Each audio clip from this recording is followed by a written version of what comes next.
Hello everyone, it's Jack here again from Forbidden Planet Camden. I hope you had a wonderful week. It is Wednesday, which means it is new comic book day and time for another pull list video. If you are enjoying the videos, please do hit the subscribe button down below. It really helps support these videos and the channel and all the other brilliant content that we're putting out here at Forbidden Planet TV, and just helps us know that you're enjoying it and that we can keep pushing with more content and getting bolder with the things that we're putting out, which we're really excited for. But that's enough of the shameless self-promotion, because I'm sure, again, you've already hit the subscribe button, and it's time to get on to the new comics. Now, this is a disclaimer before we get started. Thanks to the July 4th of July, Independence Day over in America, there has been a delay in some comics. We actually haven't had as many DC comics as we normally would. We'll be expecting them on Monday the 14th of July. So if you are someone who has a select service for a lot of DC titles, or you head into your local Forbidden Planet to pick up your DC books, you might not find all of them on the shelf this week, but they will be there from Monday the 14th of July. Kicking off strong, we have two Fantastic Four #1s this week. We have Fantastic Four #1 from Ryan North. This is renumbering, but essentially a continuation of the Fantastic Four series that he was writing previously, spinning out of One World Under Doom. And as well, we have a one-shot prequel commissioned by the Future Foundation themselves of Fantastic Four First Steps. So we'll kick off with Fantastic Four #1. As I said, spinning out of the pages of One World Under Doom. For those of you who don't know what that is the current ongoing summer event over at Marvel, where Dr. Doom is essentially ruling the world with a mildly iron fist, but to the betterment of a lot of people. And the Fantastic Four so far are still not convinced that he's actually doing all of these things for good, and still, as his name is Doom, is full of evil machinations as before. And as penance for this, the FF have been thrown across the time stream.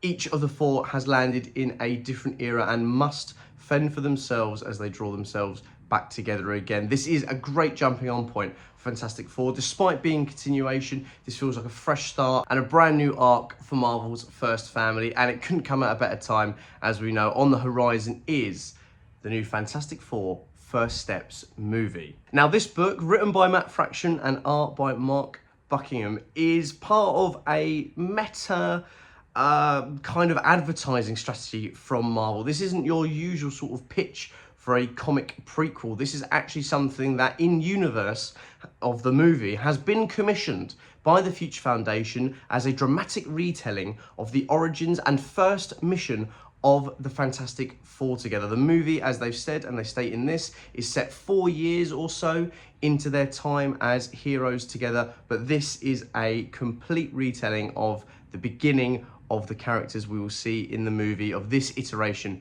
of the Fantastic Four. And I'm really excited to see how Fraction has his spin on these characters, and it helped give us a little bit more insight going into the movie on what we can expect and how this Fantastic Four is going to set itself apart from the others, or what inspirations it's taking from the comics. To celebrate the double FF week, here at Forbidden Planet Camden, we're actually doing a little bit of a giveaway. We have these wonderful pins, shown off by my lovely assistant here, given to us by Marvel to celebrate 616 Day, and we are going to be holding a raffle here as part of our Forbidden Planet Camden Discord for people who purchase Fantastic Four #1 and First Steps #1. If, like me, you're really excited for two new FF #1s on the shelf and you get yourself a copy of both, you will be given a raffle ticket in store here at Forbidden Planet Camden, which will automatically enter you into the giveaway for the pins. So if the pins are something that you're after, or if you're already picking up both of these, it's a nice little added bonus here at Forbidden Planet Camden. So head on down, come visit us in store, get on the Discord, and be within the chance of winning yourself some really cool exclusive pins. Again, it's going to be a Marvel heavy week thanks to the delay, but it is a very special one because it is the Marvel Swimsuit Special 2025, and Mark Brooks and Terry Dodson have done covers. Moving away from my variant obsession for a second, this is the Marvel Swimsuit Special. If you don't know about the swimsuit specials, this was a massive thing back in the 90s. This was a really cool little special they used to do. There used to be magazines, like large style magazines, single comics, basically just being a bit tongue-in-cheek and having some fun with a host of Marvel characters, the X-Men, the Avengers, everybody got involved, and used to tell these really fun stories, just celebrating the summer, telling a few wacky stories. And it is back for 2025. It's looking like a really fun book. Tim Seeley and Tony Fleeks are doing all of the writing, and Nick Bradshaw has done all of the interiors. We know my love for Nick Bradshaw. It's just going to be a great one-shot, a lot of fun, really silly. It's full of pin-ups from loads of different artists. Some of my favourite artists are in here, putting their spin on the swimsuit special for loads of different characters, and it's just a lot of fun. And for those of you who are Marvel Rivals players, there is also a code included in this comic for an exclusive Thing skin as the game gears up to add loads of different swimsuit costumes to its already massive costume repertoire. So if you're a fan of the game, if you're a fan of the swimsuit specials, there's a little bit of something for everyone in here, and it's a nice little one-shot, so you can't really go wrong. And it's a wraparound. Moving away from the humorous and into the gritty, we have Predator, Black, White and Blood, the latest addition to the Tricolour series that's been coming out of Marvel and DC, and everyone else is sort of jumping on board. The Predator is now the main focus of this anthology series, which has loads of different writers and artists putting their spin on the perfect killer, on the killer of killers. Great film, watched it the other day. But this one breaks the mold. As you may or may not know, the Predator blood isn't red, it's green. So there is actually 4 colours in this. That was a bit of a misnomer when I said the Tricolour series. We are also getting some green in here as well, which adds a nice little extra flair. It sort of sets it apart from the other series quite well. And I'm really looking forward to getting stuck into another Predator book to enjoy. I've been really enjoying Predator Spider-Man as well. So yeah, Predator, Black, White and Blood is on the list this week. A new #1 from Titan Comics this week, we have Return to Skull Island. Now this is a continuation of the Netflix animated series. So if you are a fan of the Kong animated series on Netflix, if you've been watching that, and now that the show's over, you're like, I need more of that story, you're gonna get it here in Return to Skull Island, issue 1 that's just hit the shelves. It looks fantastic. There's some amazing covers for this book. There's a plethora of talent that are showing off their skills drawing Kong and a host of different creatures. So yeah, fans of the show, fans of Kong, this is definitely #1 for you to have a look at on the shelf this week as well. Now, a #1 for a series I'm not actually reading or haven't read myself yet, but I've had it so highly recommended to me, it would be insane of me to not mention that it has returned. We have Beneath the Trees Where Nobody Sees, Rites of Spring. Now, this is the sequel to the immensely popular Beneath the Trees Where Nobody Sees, juxtaposing horror murder book that sees this cuddly little teddy bear murdering so many people.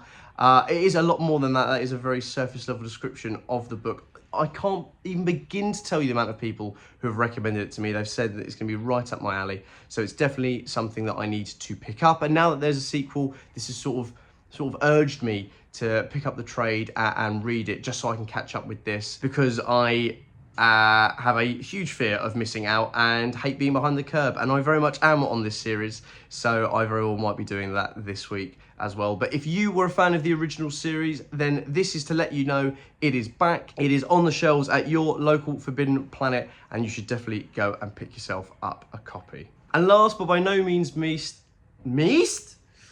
last and by no means least, a Marvel Epic Collection to send you on your merry way with, which is really exciting to me, which should be to a lot of you as well, and that's Deadpool Volume 7, Agent X. Now, the reason this is so exciting is because, for those of you who don't know, Agent X is a bit of a weird character. It was sort of like a 15-issue maxi series that came out where it was basically Deadpool but not Deadpool, written by Gail Simone. I think Daniel Way did a couple of bits of issues as well. There were some crossover issues, and they're all completely collected in here. It's just brilliant to see it all in one place. I remember picking up the singles over the last couple of years, slowly but surely, because I had never found a trade of it, or any sort of collection of it was a bit out of my price range. But this is like classic early 2000s Deadpool humor and action, and yeah, Agent X, it's like, it really gives me Black Lagoon vibes, the anime, if anyone's ever seen that.